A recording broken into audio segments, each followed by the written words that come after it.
alguns pressupostos que falam sobre a importância de nós nos preocuparmos e termos ciência dos setores da educação teológica. Primeiro, porque a educação teológica ela tem como alvo de suas atividades principalmente formar os pastores, certo? Porque os pastores, como a gente já tem falado em outros momentos, e até mesmo aqui no Conaeb, né? Você que segue aí o canal da Escola Bíblica já deve ter visto, os pastores são fundamentais para a saúde da igreja, tá bom? E aí nós vamos depois apresentar como é que isso pode ser aplicado à escola bíblica. Então, o Dr. Hamish Richard, ele é um egresso lá do Dallas Theological Seminary, e ele cunhou o seguinte mote que norteia a nossa fala sobre a importância da saúde pastoral e sobre os setores teológicos, de educação teológica, certo? Ele falou que pastores saudáveis contribuem para igrejas saudáveis. E igrejas saudáveis afetam a saúde da sociedade. Então, dentro disso está aquele princípio de Efésios 4, certo? E tantos outros princípios bíblicos que reconhecem a importância de educação teológica ser uma necessidade de todo vocacionado ao ministério, certo? E eu tenho pelo menos 4 razões pelas quais é importante que nós tenhamos ciência disso. A primeira delas está relacionado aos os riscos atuais do ministério. Uma pesquisa feita pelo Pastoral Care, o Instituto de Cuidado Pastoral, ele entrevistou 2.000 pastores, certo?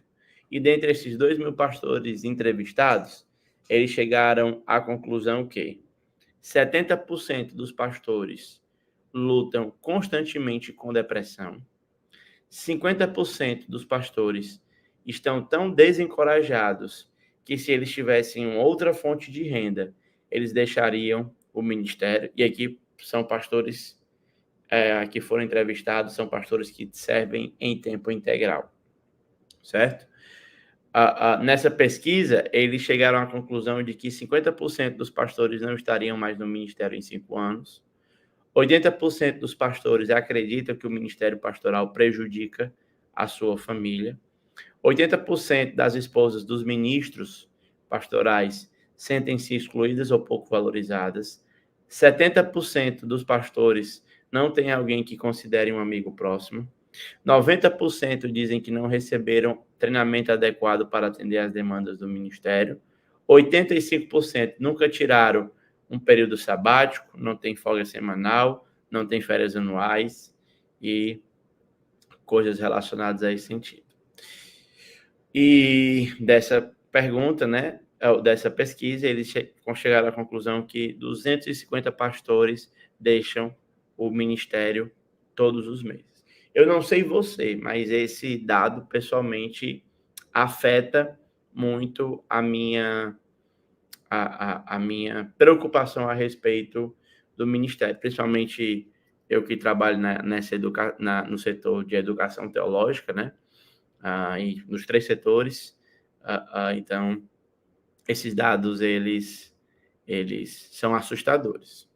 São assustadores por quê? Porque Efésios capítulo 4, verso 11 ao 12, nós aprendemos que os pastores foram deixados na igreja para dar crescimento e a saúde para a igreja. Quando eu digo crescimento, estou falando do ponto de vista de edificação, crescimento espiritual, certo? Então, se você lembra lá, ele mesmo concedeu uns para apóstolos, outros para profetas, outros para evangelistas e outros para pastores e mestres, com vistas ao aperfeiçoamento dos santos para o desempenho do seu serviço e para a edificação do corpo de Cristo.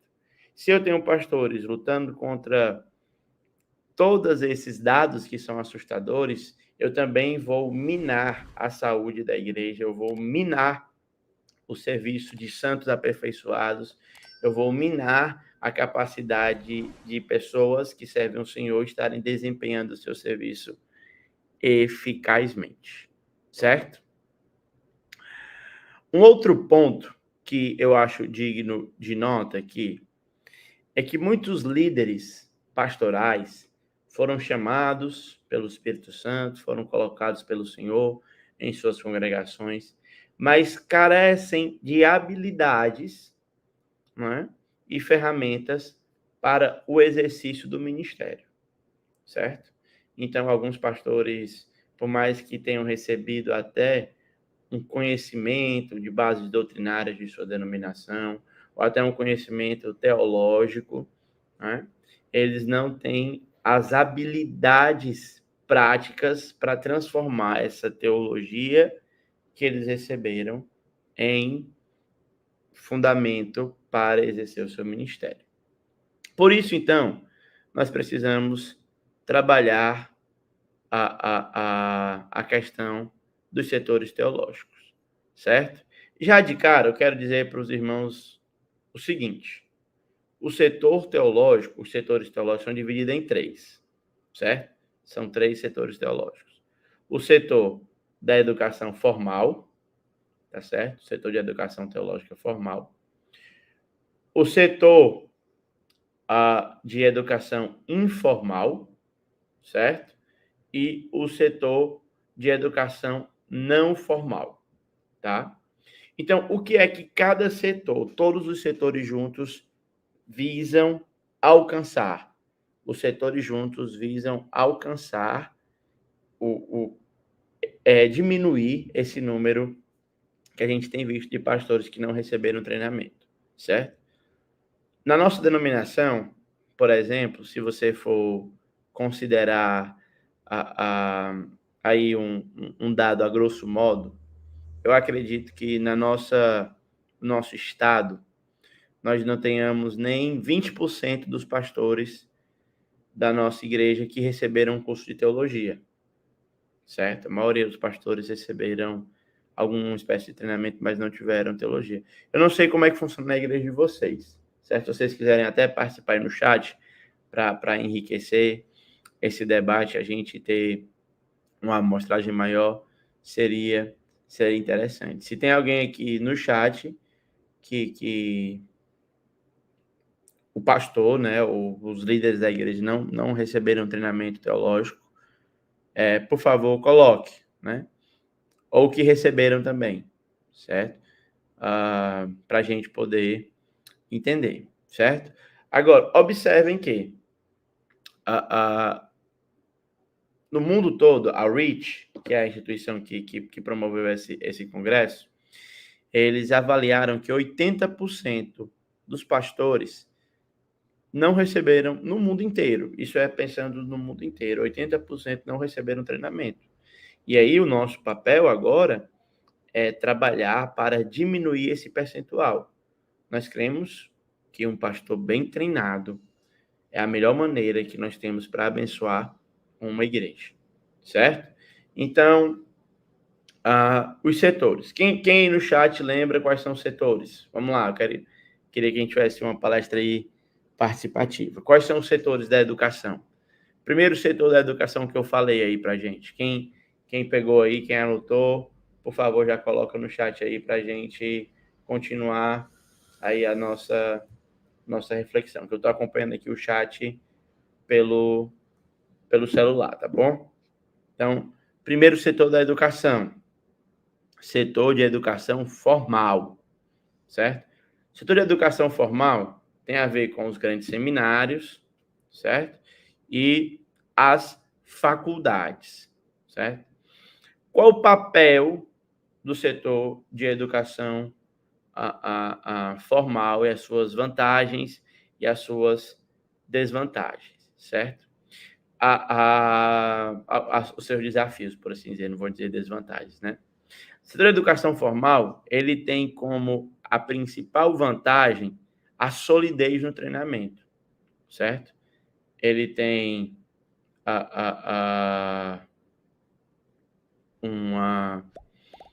um tempo, né? Um nível de bacharel, certo?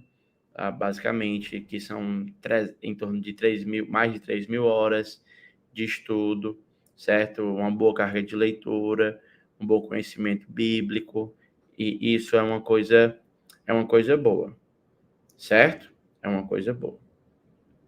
Então, o setor formal ele vai contribuir para essa base educacional, certo? Eu acredito que a base de todo o setor de educação teológica é dada pelo setor formal, certo? Lá você vai ter uma pesquisa acadêmica mais rigorosa, né? Você vai ter os avanços, os livros sendo escritos, as pesquisas de monografia, né? As revistas, a revisão de bibliografia, certo? A atualização nos estudos bíblicos, certo? Então, essa é a contribuição do setor formal. Contudo, o setor formal, ele tem uma dificuldade, certo? Ele tem uma dificuldade. Qual é a dificuldade? A dificuldade é que ele é caro, na maioria das vezes, certo? Ele demanda tempo, certo? Porque nem todo mundo tem a consciência de que deve parar 4 anos para estudar, né? A Marilene coloca aí, ó, na nossa denominação batista, a grande maioria tem que ter curso de teologia e ser aprovado em um concílio. Muito bom, né? Isso aí já ajuda muito a contribuir com a saúde do Ministério Pastoral, certo? Muito bom, irmã Marilene, parabéns, tá bom? Então, meus irmãos, o setor formal, ele tem essas dificuldades, certo? Às vezes ele é caro, às vezes ele tem um acesso um pouco mais difícil, ele é mais demorado, certo? Principalmente quando eu considero que o cristianismo tem crescido no mundo sul global, certo? No mundo sul global. O que é o mundo sul global? Os países da Ásia, os países da África e os países da América Latina. Eu quero trazer um dado aqui para vocês, talvez possa lhe assustar, certo? Que talvez possa lhe assustar, mas ele é um dado real. Não tão assustador, eu creio, quanto o dado de saúde pastoral. Mas, no último domingo passado agora, é provável que tenha tido mais membros prestando um culto na Assembleia de Deus do Brasil do que juntando as duas maiores denominações pentecostais dos Estados Unidos, certo? O presbiterianismo hoje tem mais membros em Gana, no continente africano, do que na Escócia, que foi o berço do protestantismo de linha presbiteriana. A igreja na China, embora nós não consigamos contabilizar, é uma das igrejas que mais cresce nos últimos anos, certo? E isso nos indica o quê? Que às vezes o crescimento nesses países do sul global, o crescimento da igreja não consegue, o crescimento a saúde pastoral não consegue acompanhar o crescimento da igreja, certo? Por quê? Porque muitos desses países não conseguem oferecer uma estrutura de educação formal, certo? Não consegue ter uma estrutura de educação formal. Por quê? Porque você tem os níveis educacionais da sociedade baixíssimos, certo? Você tem poucas igrejas que têm condição de investir no seminarista, certo? Para que ele passe 4 anos de estudo. Eu, por exemplo, quando eu fiz o meu bacharel, eu estudei por 5 anos. E a igreja me deu tempo integral para que eu pudesse estudar, certo? Então, mas hoje isso é uma exceção, é uma raridade. Poucas igrejas elas têm essa condição, Eu acho que compreensão até todos têm, porque é muito claro na palavra de Deus a importância da teologia. E a gente tem crescido muito nisso no nosso Brasil. Mas, de fato, realmente é caro manter um seminarista, né? E aí isso acaba minando a quantidade de pastores sendo formados pelo setor formal da educação teológica, certo? E você não tem, por exemplo, um grande número de publicação, né? Quando se perde aluno, você não tem a pesquisa acadêmica avançando. Por exemplo, qual foi o último professor pesquisador que você conheceu aqui no Brasil? Se tem alguém que conhece algum professor pesquisador aqui no Brasil, me coloque aí no chat. Um professor pesquisador. Eu, pessoalmente, não consigo lembrar de nenhum, certo? Não consigo lembrar de nenhum. Por quê? Porque, na maioria das vezes, o professor que trabalha na educação teológica, ele também tem que ser pastor, né? E ele também tem que dar aula, certo? Ele não consegue só se dedicar às suas pesquisas. Pessoalmente, não consigo lembrar de nenhum no solo brasileiro que foi separado pela instituição a qual ele serve para ser um pesquisador. Então, isso acaba dificultando o avanço do setor formal. Agora, nós temos o segundo setor, que é o setor informal. E aí o presbítero Enoque, e eu acredito que algumas pessoas também compartilham dessa mesma dúvida, qual a diferença entre uma educação informal para uma educação não formal? Certo? Para a educação não formal. Vou explicar agora.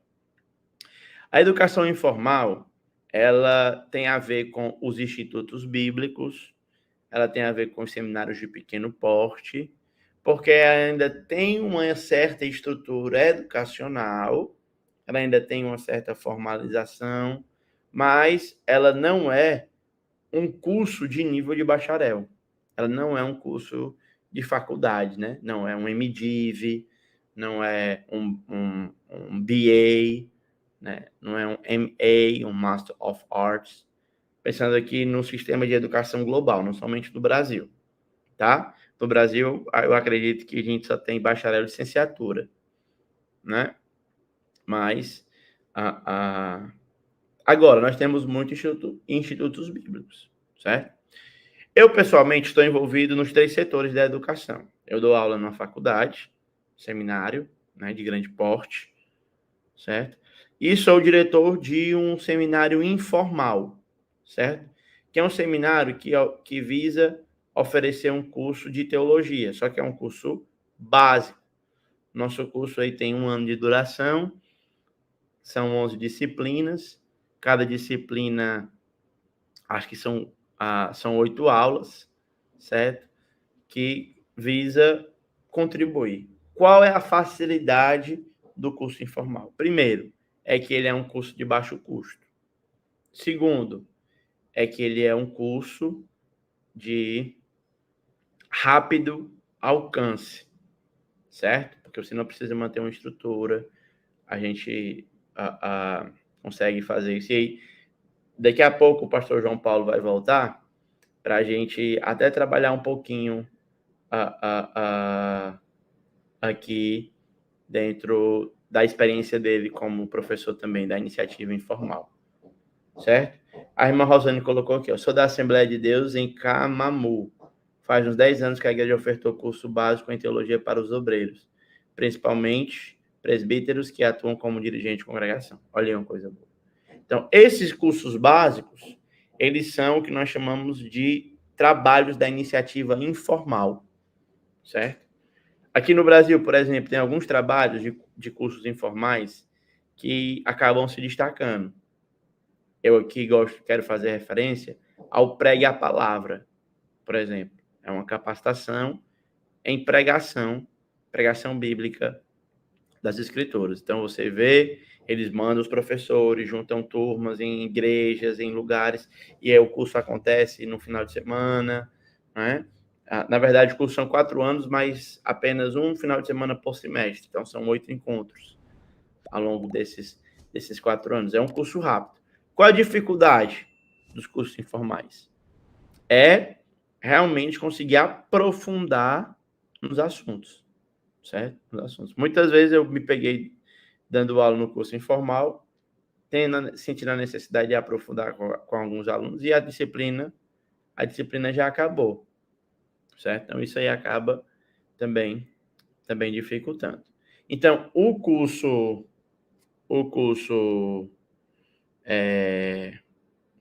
acho que a EBD comentada colocou aí, pastor Antônio Gilberto, já na Glória, que era um professor pesquisador. Muito legal. Eu pessoalmente não conhecia. Você pode depois colocar a área de pesquisa e qual a instituição. Acho que é uma coisa rara, né? Que no Brasil, talvez esse seja um dos poucos, mas já está na Glória. Não sei se a instituição manteve outro professor pesquisador ainda, mas é realmente muito difícil, certo? E o não formal, certo? Não formal, são aqueles trabalhos de mentoria e discipulado para a formação de liderança, certo? Para a formação de liderança. Então, por exemplo, você tem aí, aqui na nossa igreja, por exemplo, a gente tem o que nós chamamos de Projeto Tito, certo?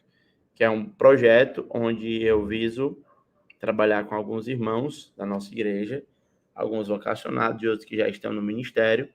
3 pilares. Primeiro pilar, boa interpretação bíblica. Segundo pilar, pregação bíblica fiel. E terceiro, aconselhamento bíblico, certo? Nós já passamos pela parte de interpretação, estamos na parte de pregação e, se Deus quiser, futuramente nós continuaremos com a parte de aconselhamento bíblico.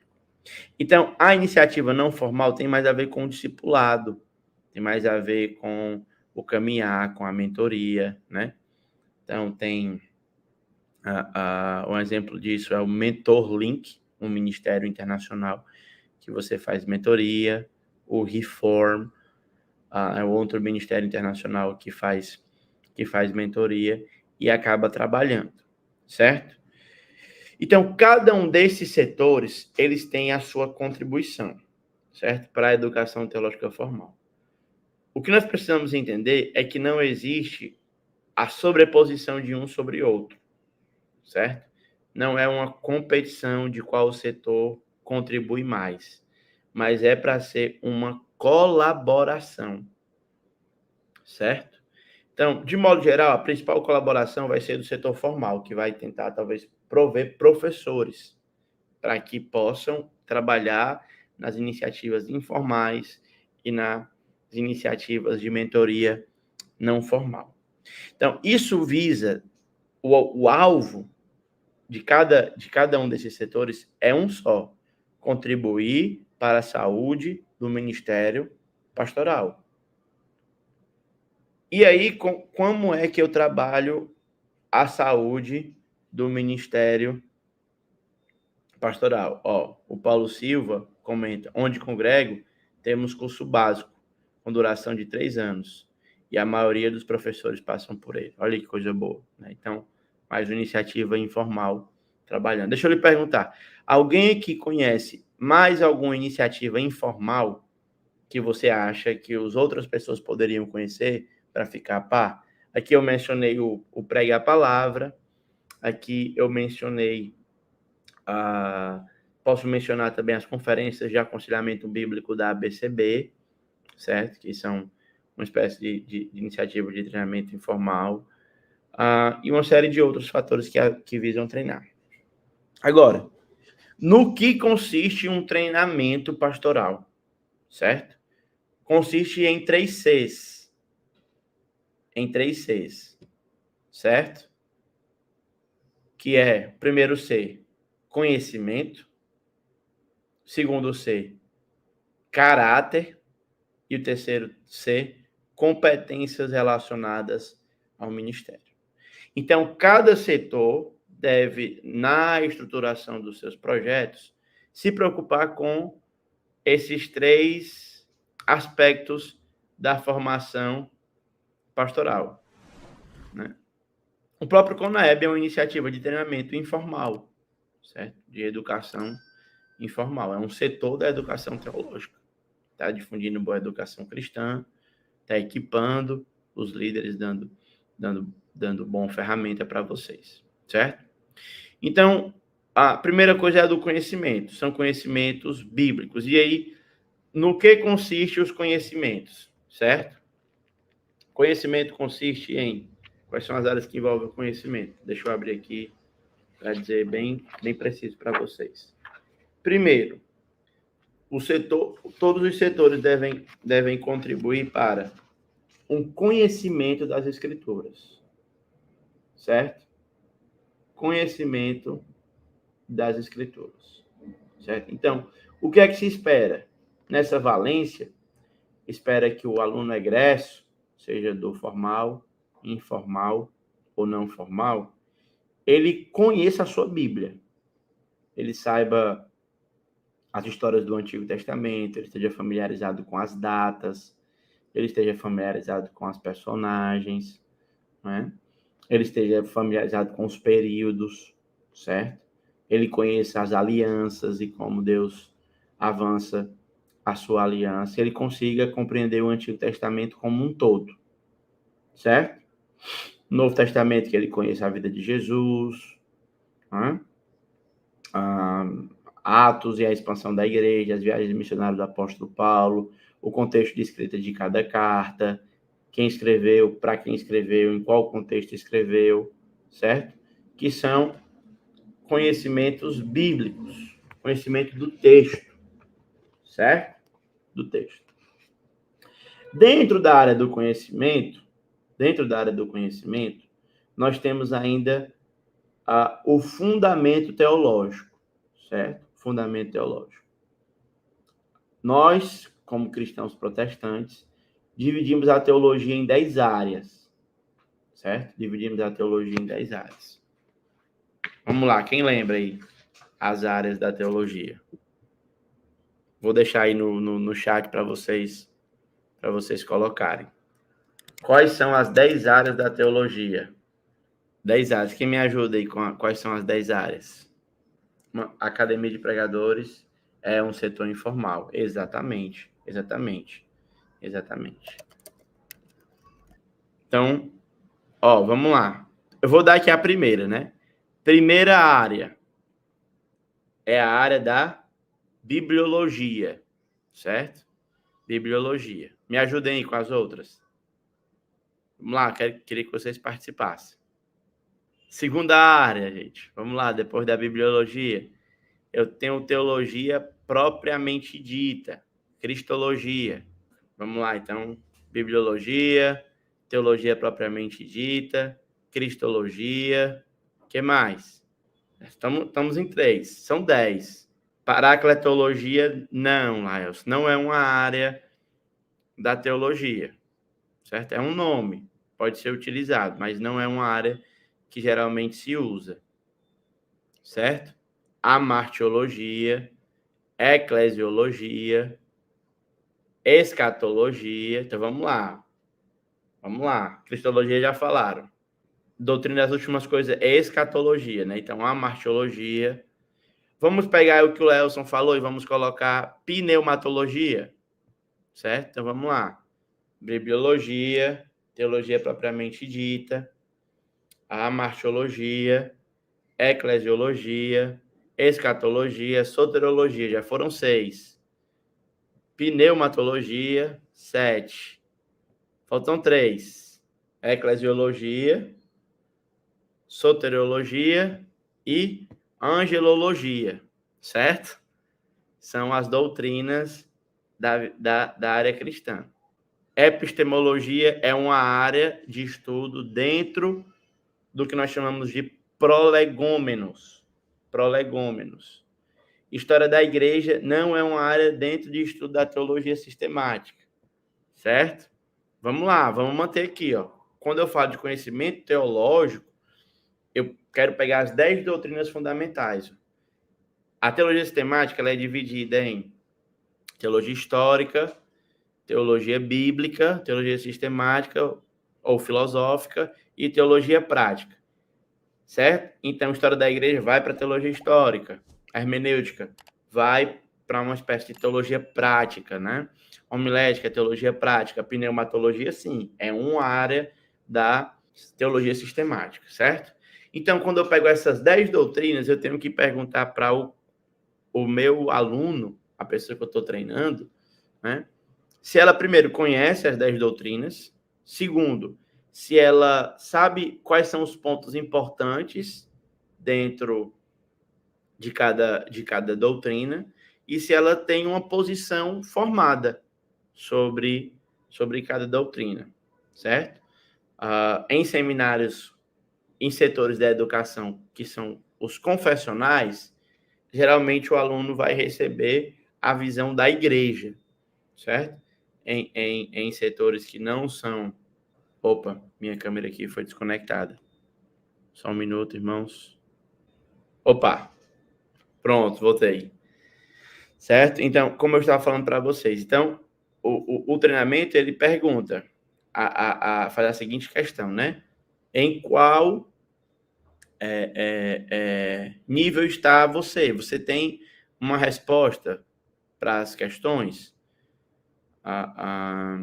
da teologia? Então, o conhecimento, que é a primeira área da formação, ele visa perguntar, certo? Você conhece a Bíblia, as suas narrativas, e você conhece teologia, certo? As 10 doutrinas, e qual a sua posição a respeito do milênio? Você tem uma posição? Você sabe por que você pensa assim, por que não pensa assado? Né? Qual a sua posição a respeito da inerrância? Qual a sua posição a respeito de possessão demoníaca de crentes? Qual a sua posição a respeito de predestinação e eleição? Qual a sua posição a respeito da ceia? Né? Então, isso faz parte do bojo de convicções teológicas fundamentais para a formação de um obreiro, certo? Que tenha saúde ministerial. Segundo pilar da formação, certo? Hoje está tudo em 3 aqui, né? 3 setores, 3 pilares, né? Então, qual é o segundo pilar da formação teológica? Quem me ajuda? O primeiro é conhecimento. A IBD Comentada colocou a doutrina da pregação e a doutrina de missões. Aí, geralmente, como é que isso é classificado pelos manuais, né? Doutrina da pregação e doutrina de missões estão dentro da chamada teologia prática, certo?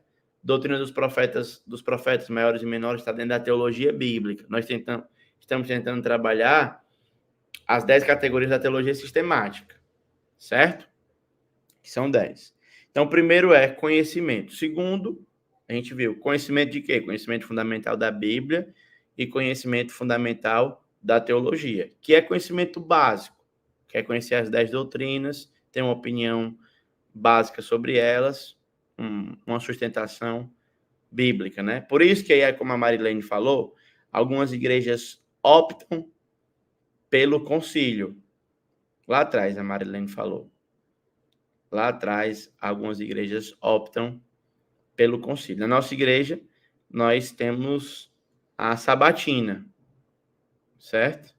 Nós temos aí alguns sabatinas para aferir se o candidato ao ministério ele tem conhecimento bíblico básico e ele tem conhecimento teológico. Por exemplo, quando eu fui a me formar, a minha sabatina durou 7 horas e 45 minutos. Perante uma banca, eu fui arguido a respeito das 10 doutrinas fundamentais da minha posição e uma breve sustentação oral, né? Hoje, quando os alunos lá do seminário formal, onde eu dou aula, vão se formar, nós também gastamos aí em torno de 6, 5 horas de sabatina. Reino e Cruz, colocou aí, que é o nosso querido pastor Alex. A outra área é caráter, né? Então, de fato, não adianta nada alguém ter bom conhecimento se não tiver caráter. E o caráter bíblico visa atender os critérios de 1 Timóteo, capítulo 3, e Tito, capítulo 1, do 5 ao 9. Certo? 1 Timóteo 3, do 1 ao 7, e 5, 1 ao 9. Então, a parte de caráter ela também precisa ser trabalhada dentro dos setores formais, setor informal e setor não formal. Geralmente, é mais fácil você trabalhar caráter em setores não formais, de educação teológica não formal, do que em setores de educação mais formal, né? De educação teológica. E a terceira área é a área das competências relacionadas ao ministério, certo? Aí vem pregação, certo? Como estruturar um sermão, né? Como elaborar um sermão, quais os tipos de sermão expositivo, sermão temático, hermenêutica, né? Aconselhamento bíblico, como conduzir um processo de aconselhamento bíblico. Uma das coisas que eu vejo muitas pessoas confundindo é uma conversa pastoral com um processo de aconselhamento bíblico, né? Então, na nossa igreja o pastor faz aconselhamento bíblico. Como é? Você vai lá, você conversa, ele lê um versículo e ora por vocês. Não é aconselhamento bíblico, tá? Isso é uma visita pastoral, seja o que for o processo de aconselhamento bíblico, ele tem alguns elementos chaves, chamados elementos chaves, certo? Que envolve coleta de dados, que envolve instrução, que envolve... o Bíblia Descomplicada colocou, por gentileza, cite as 10 áreas da teologia uma a uma. Aí o pastor João Paulo já fez esse apanhado aí e citou para a gente. Mas vamos lá. Bibliologia, teologia propriamente dita, eclesiologia, soteriologia, cristologia, angelologia, pneumatologia, escatologia, amartiologia e antropologia, certo? São as 10 doutrinas. Aí, espero ter ajudado. Então, são competências relacionadas ao ministério. Eu estou me organizando aqui com alguns irmãos para a gente vai lançar lá no setor de educação formal que eu trabalho, o CIBIMA, vai lançar uma parceria com o T-Link. Não sei se podia estar falando agora. A gente está se organizando um programa de certificação para lançar um mestrado, também não temos data, que é um mestrado em competências, que é treinando pessoas para desenvolver competências, não só conhecimento, certo? E aí competências relacionadas ao ministério. O que é que um bom pastor precisa ter? No que um pastor precisa ser competente? Ele precisa ser só competente em explicar a Bíblia? Tá? Mas como? Como ele vai pegar a teologia dele e vai aplicar na visão da igreja? Tenho certeza que você já viu pastores que compartilham do mesmo credo. Por exemplo, eu sei que aqui nós temos alguns irmãos da Assembleia de Deus, certo? Acredito que todos vocês subscrevem a confissão que foi lançada agora em 2017. Agora, se você for visitar cada trabalho, você vai ver que pastores que, embora subscrevam a mesma confissão, mas eles têm uma prática de gestão de igreja diferente. Por quê? Porque as competências relacionadas ao ministério são diferentes. Então, a competência é aquilo que eu faço com o meu conhecimento para aplicar na vida prática da igreja. Por isso que, independente do setor que você esteja trabalhando, você não pode se preocupar só com transmissão de conteúdo. É necessário ajudar os alunos a amarem mais o Senhor, a ter maturidade espiritual. É necessário que o texto possa expor pecados, possa confrontar pecados, possa levar os alunos até Cristo, através da cruz. Isso vai gerar maturidade espiritual, certo? Então, quais são as competências relacionadas ao ministério? Pastor, todo pastor precisa primeiro ter uma boa liderança pastoral. O que é isso? É a capacidade de desenvolver uma comunidade de crentes. Quando eu falo de desenvolver uma comunidade de crentes, eu estou falando não do ponto de vista humano, secular, terreno. Estou falando do ponto de vista espiritual, de edificar vidas, de desempenhar os santos para o seu serviço. Então, precisa saber pregar, né? Como o Arnold colocou aí para a gente, né? Meu professor, hoje temos muitos pregadores, em demasia, muita performance e pouco conteúdo bíblico e cristocêntrico. De fato. Perfeito. A maioria dos nossos sermões, às vezes você tem que procurar uma lupa para tentar ver Cristo sermão das pessoas, né? E não deveria ser assim. Todo sermão deveria ser centrado em Cristo. Tá bom? Então vamos aqui recapitular o que a gente já viu até aqui. Primeiro, nós já vimos que existe um problema no ministério pastoral. Esse problema envolve pouco treinamento, certo? Isso é um problema global, tá?